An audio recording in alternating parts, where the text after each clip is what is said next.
Today we are going to be talking about 4A and different shapes in terms of our graphs.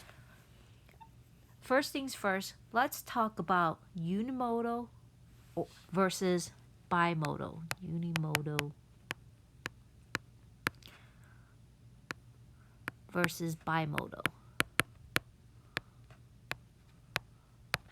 Unimodal has the word uni in it. It just means one blob of shape, whereas bimodal has the word bi as in two, means there are two shapes that we are dealing with.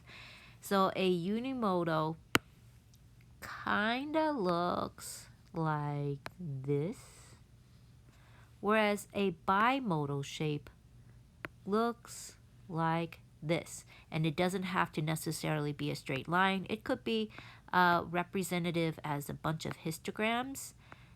Unimodal could be like this, right? And it's just over on average, it's two clumps or one clumps. So this could be a bimodal and the other one could be a unimodal. And to understand unimodal and bimodal is to really understand what we are working with and the logic behind it. So let's talk about, let's say, the weather, or more specifically, the seasons.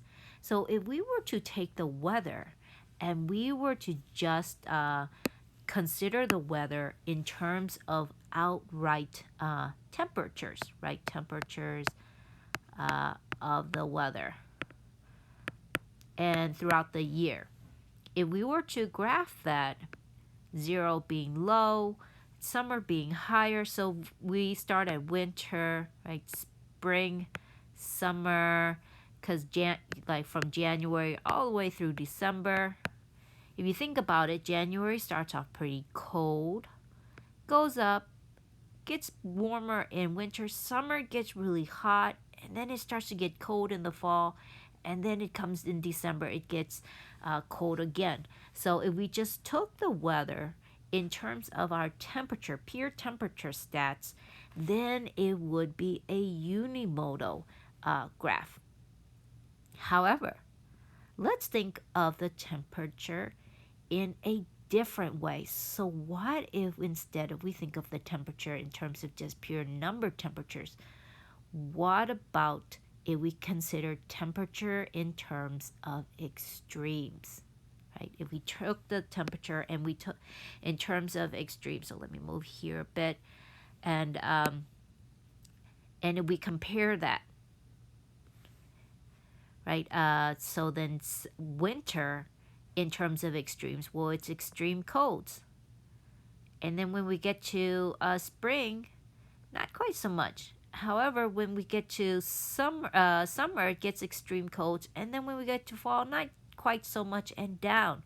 So if we took temperature in terms of the extremes, then we come up with a bimodal. So you have to really think hard about what is it that we are dealing with and where is it fit into whether or not it is unimodal or bimodal.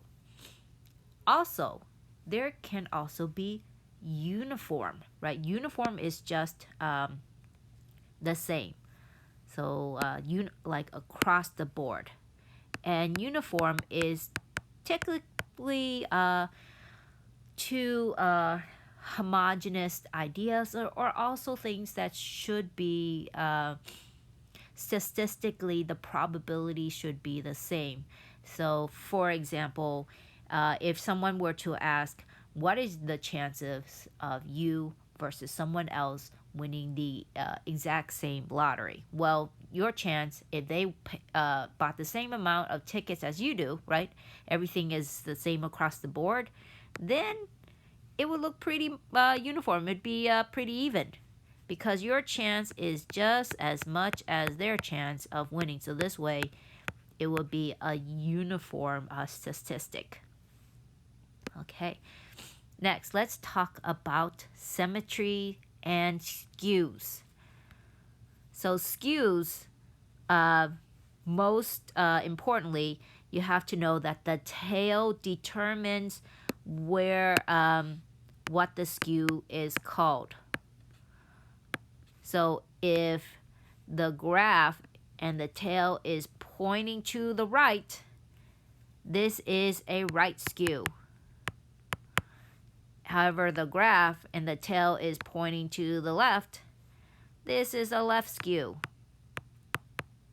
And there are some very specific information about the skews, right? In terms of a skew, the mean is always going to be in the chunk.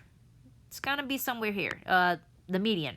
The median is going to be somewhere in the big, I like to call it the brain, but it's just going to be in the middle of all the stuff.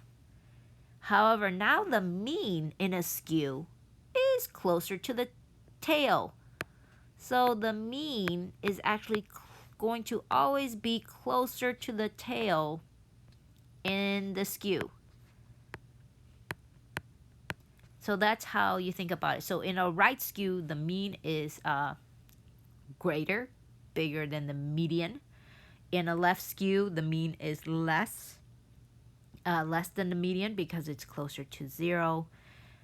This may seem counterintuitive, but yes, the mean is always closer to the tail compared to the median. If you were dealing with a uniform, back up here, the mean and the median are pretty much in the same place. So the median and mean tend to be one and the same when it comes to a uniform skew. Symmetry, you should be able to check out symmetry pretty easily. In a uniform, it is all the way symmetric. You have the skews there. Bimodal and unimodal tend to be symmetric also. So the only ones that aren't symmetric are skews.